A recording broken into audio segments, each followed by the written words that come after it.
You are most welcome to EWA English with Ajay. आप सभी का हृदय की असीम गहराइयों से एक बार पुनः स्वागत है। तो आज के क्लास में हम टेंस के बारे में जानेंगे कि टेंस क्या होता है, टेंस को कैसे पहचानते हैं और इनको बनाने के क्या रूल हैं। तो उम्मीद करते हैं कि यदि आपको टेंस बनाने में कोई दिक्कत होती है तो इस वीडियो के माध्यम से वे सारी दिक्कतें जो हैं दूर हो जाएंगी और ये वीडियो उनके लिए अधिक खास होने वाला है जो अभी बिगिनर्स हैं, यानी अभी टेंस सीख रहे हैं।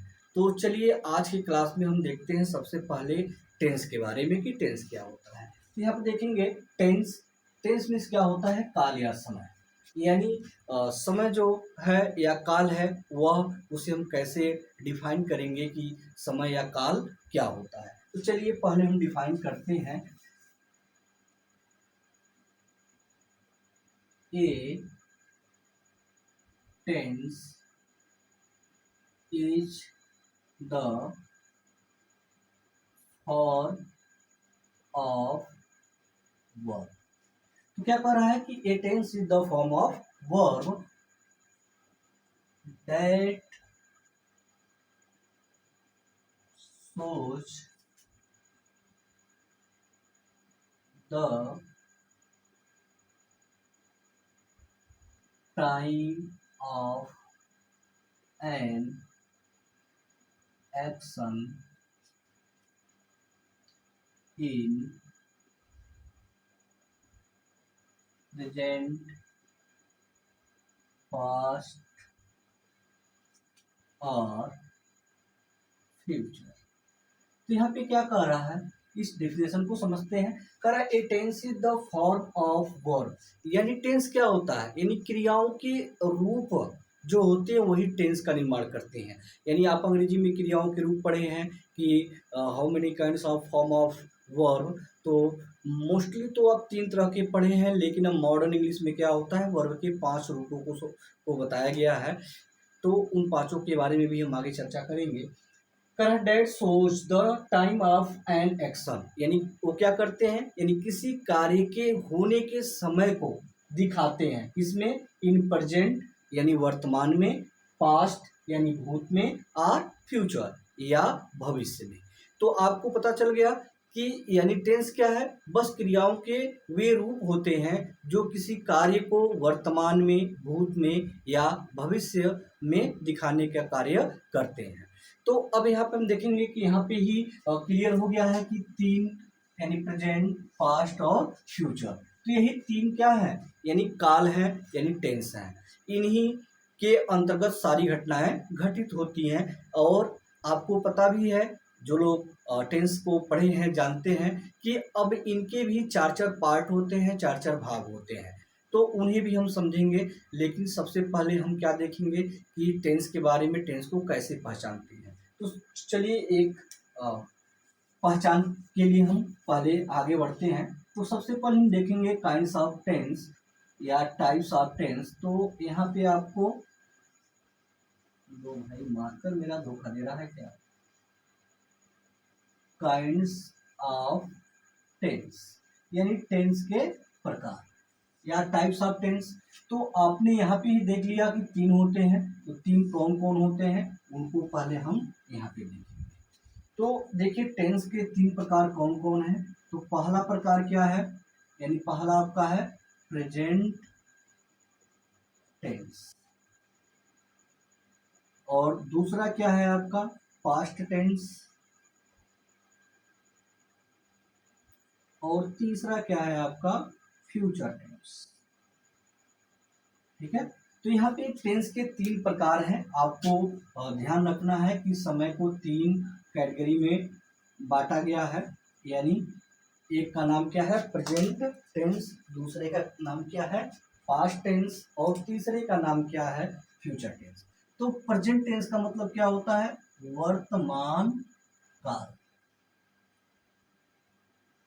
यानी वर्तमान काल। यानी प्रेजेंट टेंस को हिंदी में क्या कहते हैं, वर्तमान काल। पास्ट टेंस को हिंदी में क्या कहते हैं, भूतकाल। पास्ट को हिंदी में क्या कहते हैं, भूतकाल। भूत का नाम आप लोगों ने सुना ही होगा। और तीसरा क्या होता है, भविष्य का, यानी फ्यूचर टेंस का होता है भविष्य का। तो यहाँ पे आप देखेंगे कि टेंस जो है टोटल 3 है, ठीक है। तो काइंड्स ऑफ टेंस में यानी there are 3 kinds of tense, present tense यानी वर्तमान काल, पास्ट टेंस भूतकाल और फ्यूचर टेंस भविष्य काल। तो इसमें देखेंगे तीनों को पहचानने का तरीका, यानी एकदम इजी वे में हम इसको पढ़ते आगे बढ़ेंगे, क्योंकि बहुत सारे ऐसे बिगिनर्स होते हैं जिन्हें टेंस पहचानने में काफ़ी दिक्कत होती है कि वे टेंस को कैसे पहचानें। तो यहाँ पे हम आपको एकदम इजी वे में बताएंगे, आप किसी भी हिंदी के वाक्य को देखकर तुरंत ही पहचान लेंगे कि यह किस टेंस के अंतर्गत आएगा या किस टेंस के किस भाग के अंतर्गत आएगा। आपको कोई दिक्कत नहीं होगी।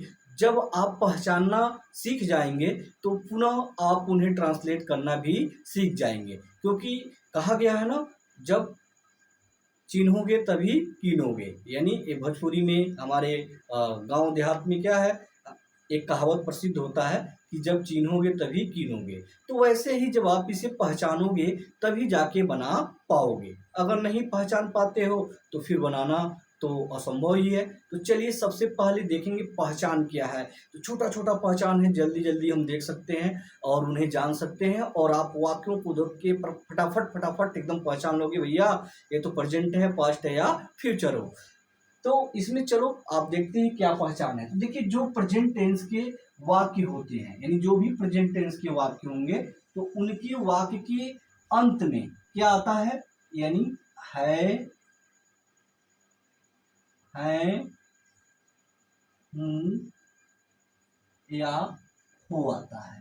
तो आपको ध्यान देना है कि प्रेजेंट का पहचान क्या है, कि यानी जो भी हिंदी के वाक्य किससे समाप्त हों, है से, हैं से, हूं से या हो से, तो वे प्रेजेंट टेंस के होंगे। तो प्रेजेंट टेंस का मुख्य पहचान यही है कि वाक्य के अंत में क्या आएंगे, है, हैं, हूं या हो। तो जो भी आप एग्जाम्पल में लिखेंगे, जो भी वाक्य लिखेंगे जिसके अंत में क्या आएगा, है, हूं, हो आएगा, वह प्रेजेंट टेंस के होंगे। जैसे मैं कहूँ कि वह एक लड़का है, तो यह प्रेजेंट टेंस है क्योंकि अंत में क्या आया है। वह घर जाता है, तो इसके भी अंत में है आया है, इसका मतलब ये भी प्रेजेंट टेंस है। वह घर जा रहा है, इसका मतलब इसके अंत में भी है आया है, तो ये भी प्रेजेंट टेंस है। तो प्रेजेंट टेंस को पहचानने का सबसे इजी तरीका है, आप इन चारों को याद कर लो कि है, हैं, हूं या हो आया हो, यानी किसी भी वाक्य के अंत में इनमें से कोई एक आया हो, तो आप समझ जाइए कि यह वाक्य क्या है, प्रेजेंट टेंस का। अब इनके किस भाग के अंतर्गत आता है वो आगे के चीज़ों में देखेंगे, आगे की क्लास में देखेंगे, जब हम टेंस के चारों भागों को बता रहे होंगे तो उस टाइम इसको हम देखेंगे। तो अब है पास्ट। तो पास्ट टेंस क्या होता है, यानी भूतकाल। तो भूतकाल का मतलब बीता हुआ समय को दिखाता है। तो भूतकाल में क्या आएगा, था आएगा, थे, थी, अथवा इसके अलावा क्या आता है, अथवा, या, ये, ई, या कहीं कहीं पे जो है आपका आ की मात्रा वाले शब्द भी आ जाते हैं, यानी आ की मात्रा वाले। तो यहाँ पे देखेंगे कि जो भी पास्ट टेंस के वाक्य होंगे उनके अंत में था, थे, थी, या, ये सब आते हैं। तो जैसे मैं कहूँ कि तुम अंग्रेजी पढ़ते थे, तो देखिए अंत में क्या गया, थे। तो थे आने से आपको पता चल गया कि यह किस टेंस का है, तो यह है आपका पास्ट का। अब इसका कौन सा भाग है वो तो भी हम आगे जानेंगे, लेकिन अभी हम आपको केवल क्या बता रहे हैं कि टेंस को कैसे पहचानें कि वो प्रेजेंट है या पास्ट है या फ्यूचर है, इसको पहचानना मैं बता रहा हूँ। तो प्रेजेंट को पहचानने का तरीका है हूँ हो, पास्ट को पहचानने का तरीका था, थे, थी, और फ्यूचर को पहचानने का तरीका क्या है वह हम देखेंगे कि तो इनके अंत में गा, गे और गी आता है।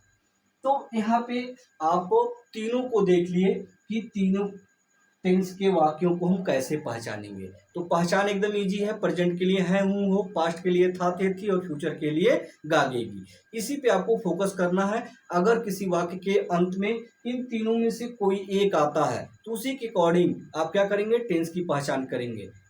क्लियर, कोई दिक्कत अब इसमें नहीं होना चाहिए। अब देखिए क्या है कि तीनों टेंस के चार चार अपने भाग हैं।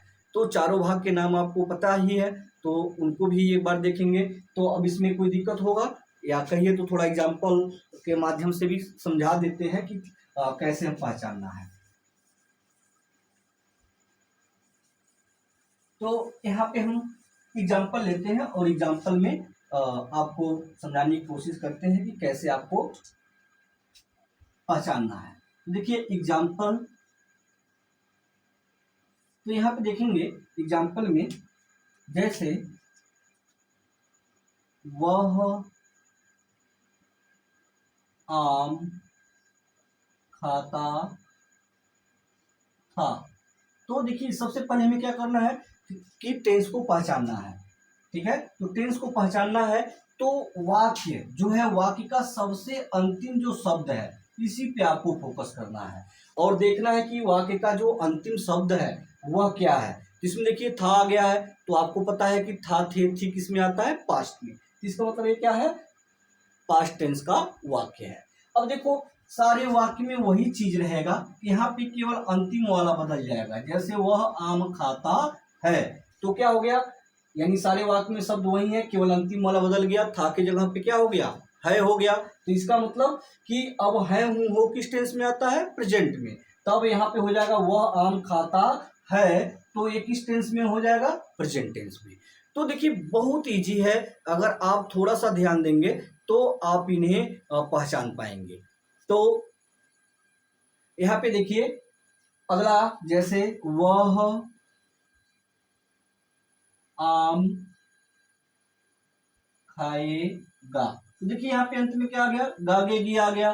तो यहाँ पे आप अभी कुछ देर पहले ही देखे हैं कि गागेगी किस टेंस में आता है, फ्यूचर टेंस में। इसका मतलब क्या है कि यह वाक्य फ्यूचर टेंस का है। तो इस तरह से आप शुरुआती में सबसे पहले टेंस को ही पहचानेंगे और उसके बाद टेंस के प्रकार को हम पहचानना सिखाएंगे। तो उम्मीद करते हैं कि आप लोग टेंस को पहचानना सीख गए होंगे कि आप प्रेजेंट को, पास्ट को और फ्यूचर को कैसे पहचानेंगे। तो ट्रिक मैंने बता दिया आपको कि आपको वाक्य के सबसे अंत वाले शब्द को देखना है और यही आपको टेंस की पहचान कराएगा। ठीक, वो अगर है तो प्रेजेंट है, था थे थी है तो पास्ट है और गागेगी है तो फ्यूचर है। तो इसमें अब किसी को कोई कंफ्यूजन नहीं होना चाहिए। तो चलिए अब देखते हैं हम इनके जो भाग हैं, यानी प्रेजेंट, पास्ट और फ्यूचर के जो भाग हैं उनको देखते हैं, उनके नाम क्या है और फिर उनकी पहचान क्या है, ये सारी चीजें हम लोग देखेंगे। तो यहाँ पे हम सबसे पहले उनके नाम लिख लेते हैं।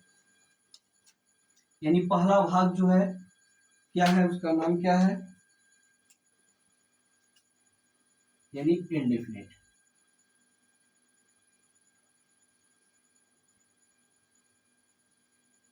Indefinite tense. दूसरा क्या है, कॉन्टिन्यूअस टेंस। अब देखिए कॉन्टिन्यूअस टेंस के कई नाम से जानते हैं, इसको हम इम्परफेक्ट टेंस के नाम से या प्रोग्रेसिव टेंस के नाम से या कॉन्टिन्यूअस टेंस के नाम से जानते हैं। इसके तीन नाम हैं, तो आप कॉन्टिन्यूअस कहिए, इम्परफेक्ट टेंस कहिए या प्रोग्रेसिव टेंस कहिए, तो तीनों का बोध यानी कॉन्टिन्यूअस से ही मतलब है। अब तीसरा आपका है परफेक्ट टेंस। Perfect tense. और चौथा आपका है परफेक्ट कॉन्टिन्यूअस। अब यहाँ पे हम इस तरह क्यों लिख रहे हैं, इसके पीछे का रीजन अभी आपको बताएंगे कि क्यों लिख रहे हैं हम। ताकि हम सोच रहे हैं कि आप लोग को एक ही बार में तीनों टेंस का ज्ञान यहीं पे करा दें, क्योंकि अलग अलग लिखेंगे तो हमको इसी चीज को 3 बार लिखना पड़ेगा। तो इसलिए हम एक बार ही लिख रहे हैं और एक ही बार में कोशिश करेंगे कि आप पहचानें। तो अब देखिए ये हो गए 4, और यही चारों जो होते हैं यानी तीनों टेंस में आते हैं। ठीक है, अब देखिए प्रेजेंट पास्ट और फ्यूचर। ये तीन टेंस आपने देखा कि पहला टेंस आपने देखा क्या, प्रेजेंट, दूसरा आपने क्या देखा, पास्ट, और तीसरा आपने क्या देखा, फ्यूचर। तो यहाँ पे आप देखिए प्रेजेंट, पास्ट और फ्यूचर। तो यहाँ पे यानी यह प्रेजेंट के चारों हो जाएंगे, यही चारों पास्ट में भी हो जाएंगे और यही चारों फ्यूचर में भी हो जाएंगे। इसका मतलब कि अगर प्रेजेंट के हिसाब से देखेंगे तो present indefinite tense, present continuous tense, present perfect tense, present perfect continuous tense. ऐसे ही सेम पास्ट में हो जाएगा कि past indefinite tense, past continuous tense, past perfect tense, past perfect tense, past perfect continuous tense. ऐसे future में देखेंगे तो फ्यूचर में भी यही होगा, केवल क्या है आगे है जो है इन टेंसों के नाम को जोड़ देना है। तो यानी यह सबके भाग में बढ़ जाएंगे। प्रेजेंट का है तो प्रेजेंट लगा दीजिए, पास्ट है तो पास्ट लगा दीजिए, फ्यूचर है तो फ्यूचर लगा दीजिए। यानी ये चार ही नाम आपको याद रखने हैं और यही चारों तीनों में आते हैं। तो नाम आपको याद हो गया होगा कि कैसे हम इनका नामकरण करेंगे, यानी इनके नाम को कैसे याद रखेंगे। तो इन चारों को याद रखिए और जो टेंस है उसके पहले आप प्रेजेंट लगा देंगे तो प्रेजेंट इंडेफिनिट हो जाएगा, पास्ट लगा देंगे पास्ट इंडेफिनिट हो जाएगा, फ्यूचर लगा देंगे तो फ्यूचर इंडेफिनिट हो जाएगा। ऐसे कंटिन्यूअस हो जाएगा, परफेक्ट और परफेक्ट कंटिन्यूअस भी हो जाएगा। तो ये तो क्या थे कि यानी हर टेंस के जो चार भाग हैं उनका नामकरण। तो अब हम इसके बाद क्या करेंगे कि हम एक एक टेंस को देखेंगे, जिसमें कि आपको सबसे पहले प्रेजेंट टेंस से शुरू करेंगे। प्रेजेंट टेंस के जो चार भाग हैं उनको पहले देखेंगे, फिर पास्ट को देखेंगे, फिर फ्यूचर को देखेंगे। तो इस तरह से आपको स्टेप बाय स्टेप चारों टेंस के चारों भागों को बड़े ही इजी वे से बताया जाएगा ताकि आपको समझने में आसानी हो। तो चलिए आज के क्लास में हम शुरू करेंगे पहले प्रेजेंट टेंस। तो प्रेजेंट टेंस के बारे में हम देखेंगे कि प्रेजेंट टेंस के जो चार भाग हैं उन चारों भागों में सबसे पहला जो है प्रेजेंट इंडेफिनिट जो है उसको हम देखेंगे, फिर कंटिन्यूअस, फिर परफेक्ट, उसके बाद परफेक्ट कंटिन्यूअस। तो यहाँ पे हम इसको भी इरेज कर देते हैं ताकि थोड़ा जगह बन जाए लिखने के लिए। तो देखिए सबसे पहले हम हेडिंग डालते हैं प्रेजेंट इंडेफिनिट। तो आपने प्रेजेंट टेंस के पहचान तो पहले ही देखे हैं, प्रेजेंट इंडेफिनिट टेंस। तो प्रेजेंट इंडेफिनिट टेंस, तो यहाँ पे देखिए वर्तमान अनिश्चित काल, यानी देखिए प्रेजेंट इंडेफिनिट टेंस के द्वारा क्या होता है, वर्तमान समय में, यानी इस समय जैसे मैं पढ़ा रहा हूँ तो एक काम क्या हो रहा है, वर्तमान में हो रहा है। तो वर्तमान समय में क्या होता है, किसी क्रिया का घटित होना। लेकिन इसमें क्या है कि प्रेजेंट इंडेफिनिट टेंस का मतलब क्या है, वर्तमान अनिश्चित काल, यानी वर्तमान काल में ही कोई ऐसी क्रिया घटित हो रही होगी जो निश्चित नहीं होगी कि यह कब हुई है, ठीक है। तो ऐसे को ही हम क्या कहते हैं, प्रेजेंट इंडेफिनिट टेंस कहते हैं। तो अब देखिए प्रेजेंट इंडेफिनिट का पहचान क्या है कि हम कैसे पहचानेंगे। तो आपको देखिए प्रेजेंट टेंस का तो हमने पहचान बता दिया है कि अंत में है, हूँ, हो आएगा, ठीक है। लेकिन इंडेफिनिट की पहचान कैसे है करेंगे, तो उसके लिए हम सबसे पहले यहाँ पे लिखेंगे इसको पहचानने का तरीका। तो चलिए हम लिखते हैं पहचान। यह एकदम बेसिक जो है आपको हम बता रहे हैं, एकदम इजी वे में, जो हमारे बिगिनर्स होंगे उनको भी समझने में कोई दिक्कत नहीं होगा। तो देखिए पहचान क्या होता है, तो जो प्रेजेंट टेंस के वाक्य होंगे उन वाक्यों के मुख्य क्रिया, यानी जो मुख्य क्रिया होगी, यानी मुख्य क्रिया के अंत में क्या आता है, ता, ते, ती, यानी मुख्य क्रिया के अंत में ताते ती आएगा, तथा इनके बाद, तथा इनके बाद, इनके बाद क्या आएगा, प्रेजेंट टेंस वाला पहचान, है, हैं, हूँ, तथा हो आता है। तो देखिए इसमें क्या होगा कि प्रेजेंट टेंस को कैसे पहचानेंगे। तो देखिए प्रेजेंट टेंस को पहचानने के लिए आपको है, हूँ, हो देखना पड़ेगा, ठीक है। तथा कार्य अनिश्चित होता है, यानी यहाँ पे जो कार्य हो रहा होगा वो कार्य निश्चित समय नहीं होगा, कार्य अनिश्चित होता है, यानी अनिश्चितता का बोध कराता है, तथा कार्य अनिश्चित होता है। तो यहाँ पे देखेंगे कि मुख्य क्रिया के अंत में, तो क्रिया को पहचानने आती है, कैसे पहचानते हैं क्रिया को, तो देखिए आपको इजी एकदम है, आपको ज़्यादा ध्यान नहीं देना है, ध्यान देना है भाई, ऐसा नहीं करना कि आपको देना कि आप बोले हैं कि ध्यान ही नहीं देना, ध्यान देना है।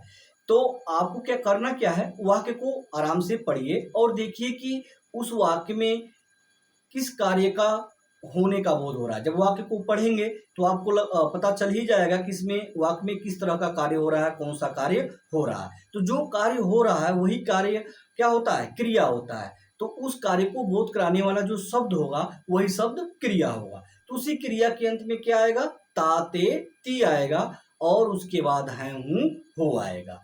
तो इससे आप पहचान सकते हैं। चलिए एक छोटा सा एग्जाम्पल ले लेते हैं कैसे पहचानना है, ठीक है। एक एग्जांपल लेते हैं, जैसे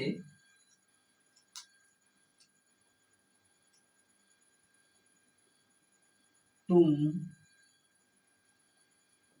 अंग्रेजी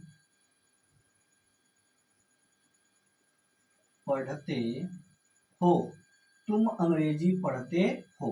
तो यहाँ पे देखो सबसे अंतिम से, यानी किसी भी हिंदी के वाक्य को अगर पहचानना है कि वह किस टेंस का है तो सबसे वाक्य के अंत वाले शब्द को देखिए, तो यह क्या अंत में है, हो। तो है हूँ हो यानी किस टेंस में, प्रेजेंट टेंस में। इसका मतलब कि प्रेजेंट टेंस का बोध करा रहा है। अब इससे जस्ट पहले आएंगे तो यह शब्द बताता है कि उस टेंस के किस भाग से संबंधित है।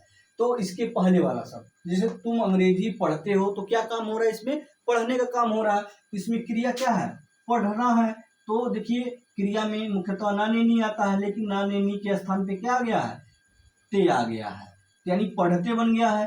तो यानी क्रिया में तातेती हो गया।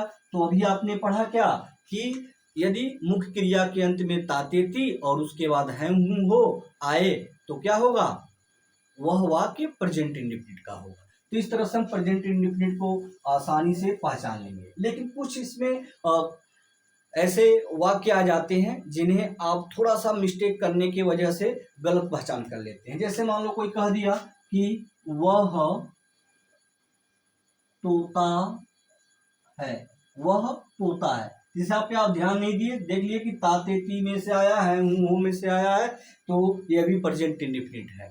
तो यह प्रेजेंट इंडेफिनिट का नहीं है, केवल प्रेजेंट टेंस होगा, यानी सिंपल प्रेजेंट टेंस होगा, जिसमें हम क्या करते हैं, इज एम आर का प्रयोग करके बनाते हैं। तो आप सिंपल प्रेजेंट को पहचानने का तरीका आपको पता ही है कि क्या है, कि जब है हूँ हो से पहले वाला शब्द क्या हो, यानी कोई नाउन हो या एडजेक्टिव हो, तो वह सिंपल प्रेजेंट टेंस का बोध कराता है। और इनको बनाने के लिए हम इज एम आर का प्रयोग करते हैं। तो इसको ध्यान देना है।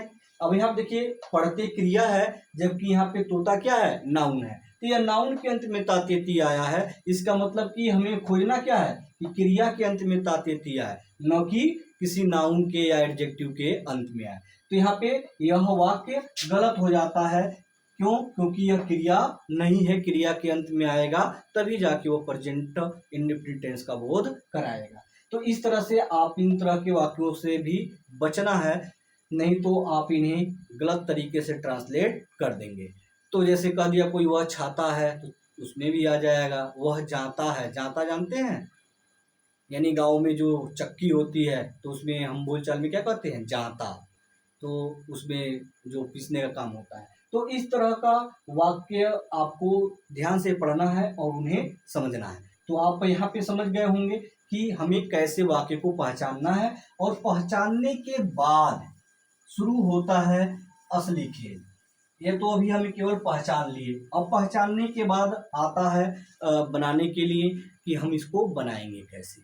तो यहाँ पे अब देखिए कुछ चीज़ें हमें ध्यान देना है कि देखिए प्रेजेंट इंडेफिनिट टेंस को बनाने के लिए हम हेल्पिंग वर्ब, यानी हेल्पिंग वर्ब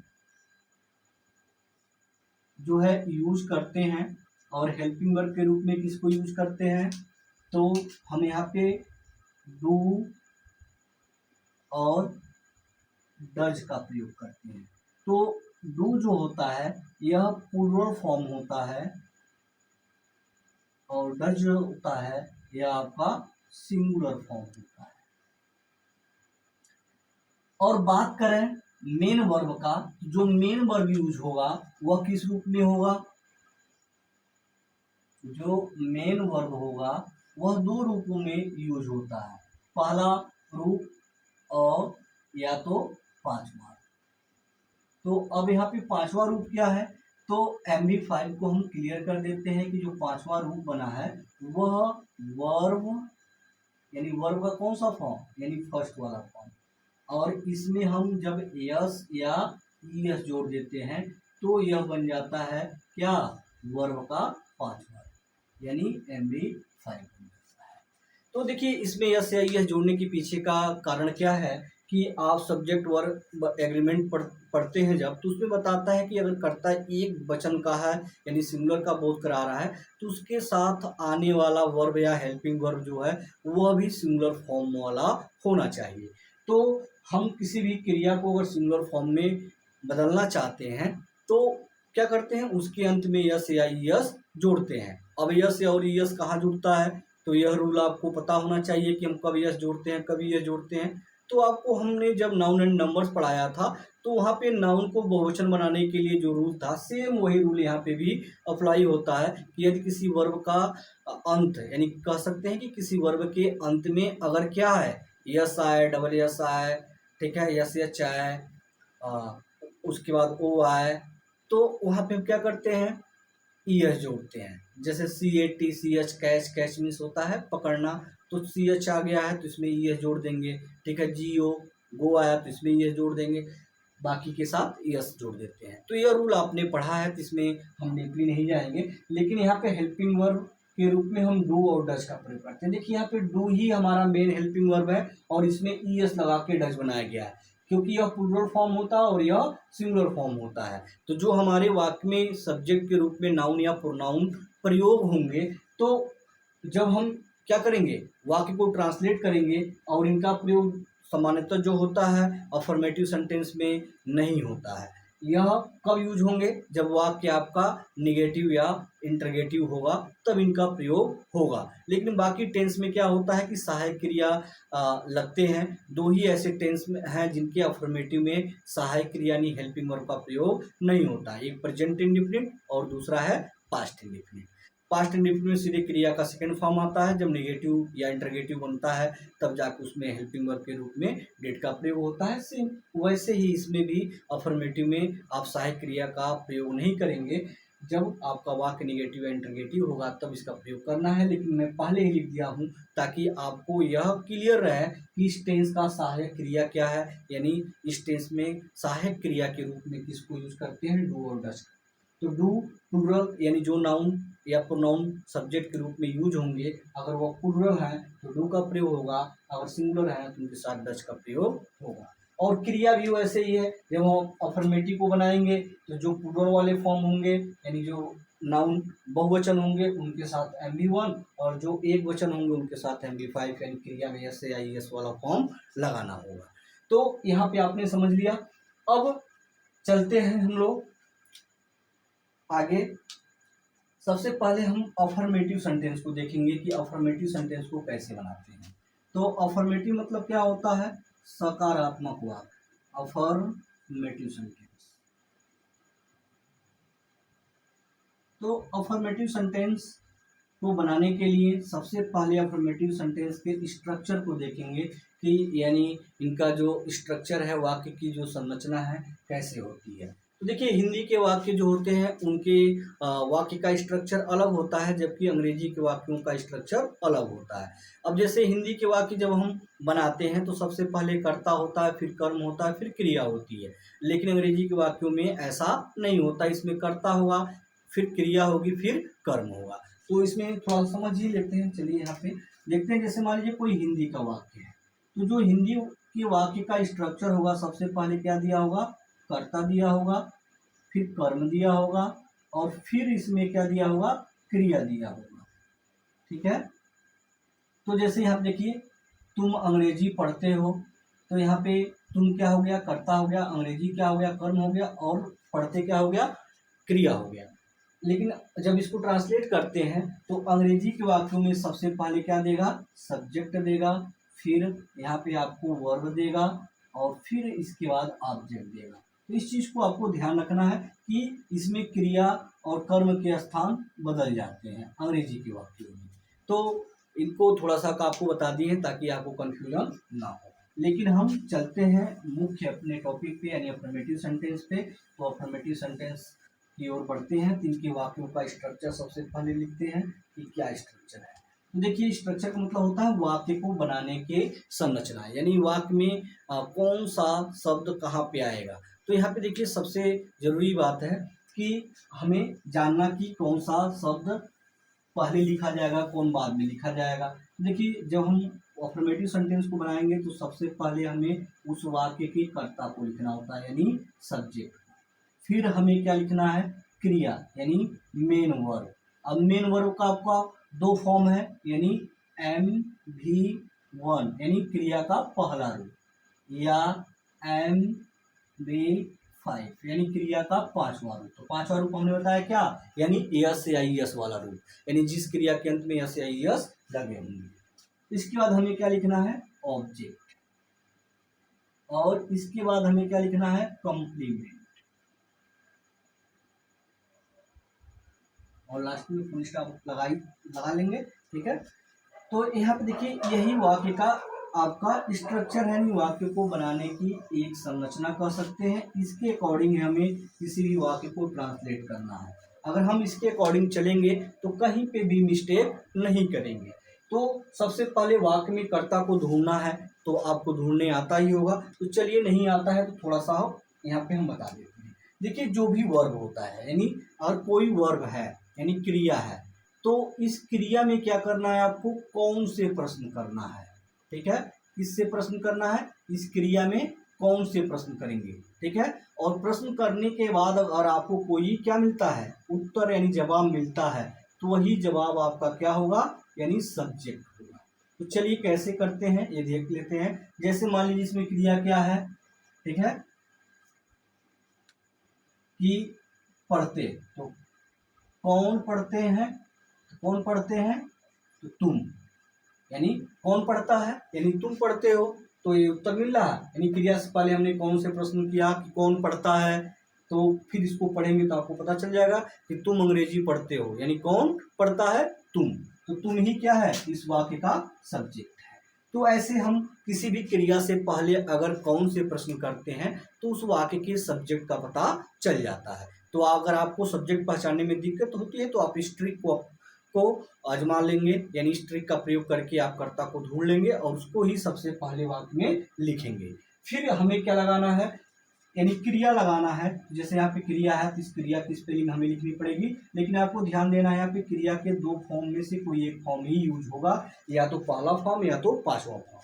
तो यहाँ पे भी जान लेते हैं कि कब पहला होगा कब पांचवा होगा। देखिए यानी सब्जेक्ट आपका क्या होगा, यानी या तो सिंगुलर होगा यानी एक वचन का होगा, या आपका यह सब्जेक्ट क्या होगा, यह सब्जेक्ट आपका प्लूरल होगा, यानी दोनों में से कोई एक फॉर्म में होगा, सिंगुलर या प्लूरल फॉर्म में। तो देखिए जब आपका सब्जेक्ट क्या होगा, प्लूरल फॉर्म में होगा, तो हम उसके साथ क्रिया का पहला रूप लगाएंगे। अगर आपका सब्जेक्ट सिंगुलर फॉर्म में होगा तो हम क्रिया का पांचवा रूप लगाएंगे, यानी कहने का मतलब है यस या यस वाला रूप लगाएंगे। तो एक वचन बहुवचन आपको पहचानने ही आता है, कोई दिक्कत होगा नहीं। कर्ता एक वचन होगा तो क्रिया में यस या यस जुड़ जाएगा, और बहुवचन होगा तो क्रिया का जो मूल रूप है उसी को आपको लिखना है, उसमें कोई आपको चेंजिंग नहीं करना है। तो ये समझ गए होंगे, अब इजी है।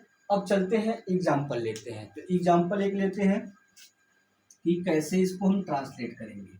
तो सबसे पहले हम देखते हैं कि वह चाय पीता है, वह चाय पीता है। देखिए सबसे पहला काम क्या करना है आपको, कि आपको पहचानना है कि यह कौन सा टेंस है।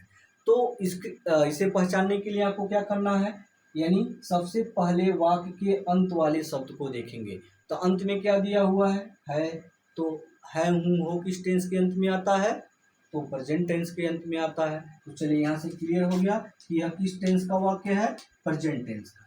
अब हमें पहचानना है कि यह प्रेजेंट टेंस के किस भाग के अंतर्गत आएगा, तो इससे जस्ट पहले वाले शब्द पे हमें फोकस करना है।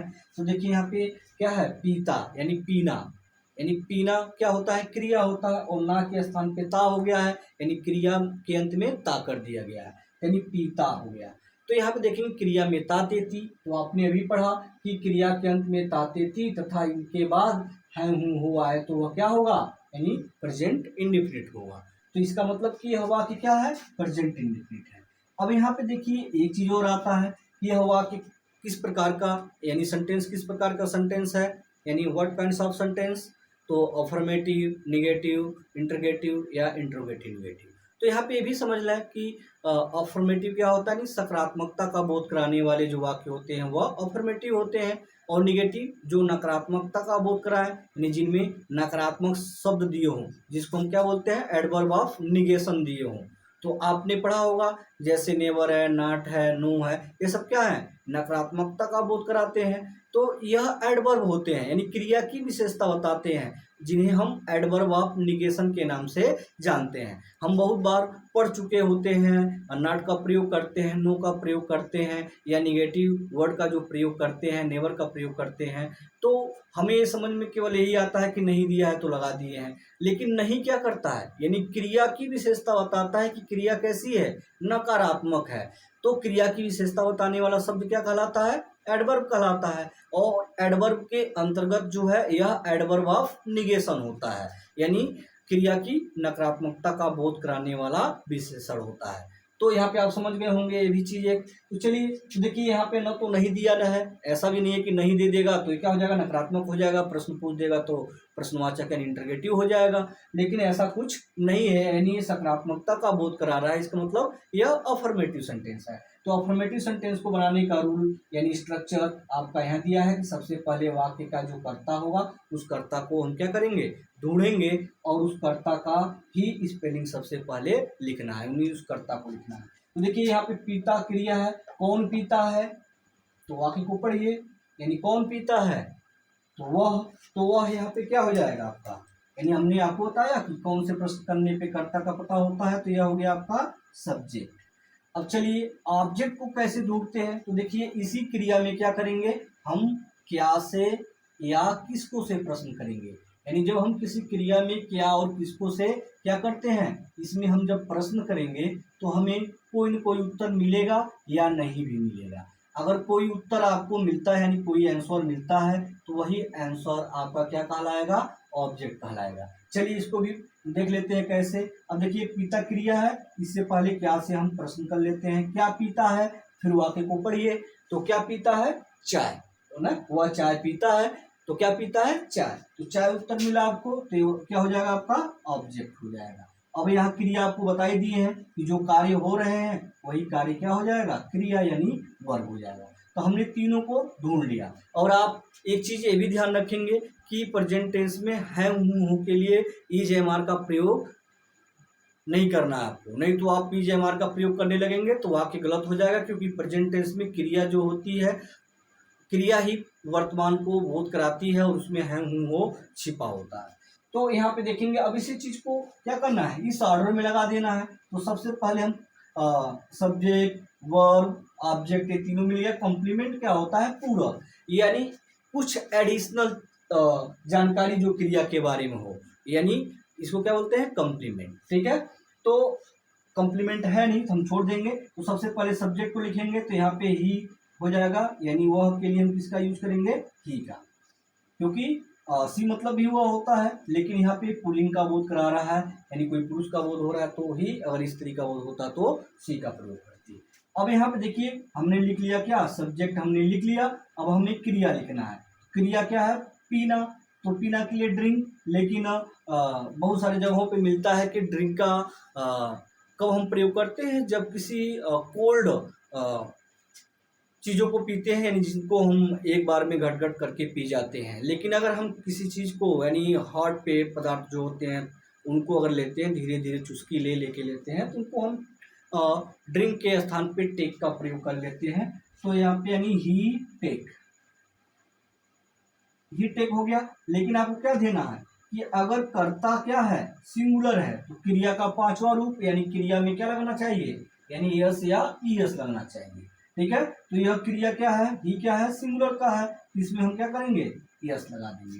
तो आपको ये भी रूल आपको बताए थे कि आप ध्यान रखना है कि ईएस कहाँ लगाना है आपको। तो ईएस लगाने के लिए बताए थे कि yes, double S, S H, C H O, X या जेड से समाप्त जो वर्ब होंगे उन्हीं के अंत में हम क्या करना है, हमें ईएस लगाना है। इसमें से कोई है नहीं, ई है, इसमें है नहीं, तो हम क्या करेंगे, केवल यस लगा देंगे। यानी ही टेक्स, अब क्या लगाएंगे, क्या पीता है, ऑब्जेक्ट लिखना है आपको। तो ऑब्जेक्ट क्या है, टी, तो ही टेक्स टी, यानी वह चाय पीता है। तो देखिए कितने आसानी से आप एक छोटे से वाक्य को ट्रांसलेट कर दिए।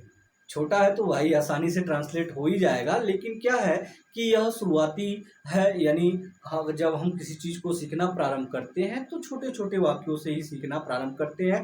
क्योंकि जब हम बड़ा वाक्य अगर बनाने लगेंगे तो फिर हमें क्या होगा, दिक्कतें होंगी और फिर हम उस चीज़ से भागने लगते हैं। तो इसलिए किसी भी चीज़ की जो शुरुआत होती है वह शुरुआत आपकी छोटी चीज़ों से होती है।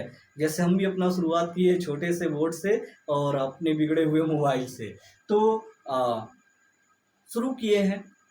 तो ऐसे ही क्या होता है कि जब हम शुरुआत करते हैं तो छोटी चीज़ों को पहले सीखते हैं, क्योंकि छोटी चीज़ें ही हमें बड़ी चीज़ों को सीखने में मदद करती हैं। तो चलिए इस तरह से अगर देखेंगे तो आप क्या करेंगे, किसी भी वाक्य को प्रेजेंट इंडेफिनिट टेंस के वाक्य को पहचान सकते हैं और पहचानने के साथ साथ आप उन्हें ट्रांसलेट भी करना सीख गए हैं।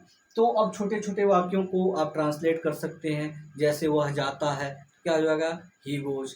तुम अंग्रेजी पढ़ते हो तो यू रीड इंग्लिश। तो इस तरह के वाक्यों को आप बना सकते हैं। बस थोड़ा सा रूल्स को दिमाग में रखना है, और रूल्स इसमें ज़्यादा कुछ है नहीं। आपको क्या है कि आपको इतना ही याद रखना है कि टेंस को पहचानने के बाद उसके बाद आपको क्या पहचानना, वाक्य के प्रकार को पहचानना कि वाक्य अफर्मेटिव है, निगेटिव है, या इंटरगेटिव है, या इंटरगेटिव निगेटिव है। तो अगर अफर्मेटिव है तो अफर्मेटिव के स्ट्रक्चर से बनाएंगे, निगेटिव होगा तो निगेटिव के स्ट्रक्चर से बनाएंगे, इंटरगेटिव होगा तो इंटरगेटिव के स्ट्रक्चर से बनाएंगे। हम आपको एक लास्ट में एक क्लू देंगे जो आपको एकदम ईजी कर देगा टेंस। ठीक है, आपको हम बताएंगे कि देखिए टेंस है नहीं कुछ, अगर आपको 4 बनाने आ गए तो आपको 12 अपने आप बनाने आ जाएंगे। बस जो परिवर्तन होता है उस परिवर्तन पे ही हमें ध्यान देना है कि हमें यहाँ पर क्या चेंज करना है। तो सारे वाक्यों का स्ट्रक्चर सेम है, यानी सारे वाक्यों का मतलब समझ रहे हैं। यानी एक तरह अफर्मेटिव है तो अफर्मेटिव का स्ट्रक्चर वाला वह सेम है, नेगेटिव का सेम है, इंटरगेटिव का सेम है, इंटरगेटिव निगेटिव का सेम है। तो इसमें आपको ज़्यादा कंफ्यूज नहीं होना है। तो चलिए एक हम वाक्य ले लिए हैं, इसके बाद हम अगले की ओर बढ़ते हैं। अफर्मेटिव के बाद निगेटिव। तो चलिए निगेटिव सेंटेंस को हम लोग देखेंगे कि निगेटिव सेंटेंस क्या होते हैं। तो यहाँ पे आपने हेल्पिंग वर्ब और क्रिया के फॉर्म आपने लिख ही लिए हैं, कोई दिक्कत है नहीं। तो इसे इरेज करते हैं, फिर आगे बढ़ते हैं। तो यहाँ पे देखिए अब अफर्मेटिव के बाद आता है निगेटिव सेंटेंस। निगेटिव का मतलब नकारात्मक सेंटेंस, यानी ऐसे वाक्य जिनमें क्या हो, यानी नकारात्मकता का बोध हो, यानी जिससे नेगेटिव सेंस हो, उसी को हम क्या बोलते हैं, निगेटिव सेंटेंस बोलते हैं, यानी नकारात्मक सेंटेंस बोलते हैं। तो देखिए इसकी पहचान क्या होती है, इन तरह के वाक्यों में जो है आपके नहीं वाले शब्द आएंगे। ठीक है, नहीं आएगा, मत आएगा, कभी नहीं आएगा, इस तरह के शब्द दिए रहते हैं जो नकारात्मक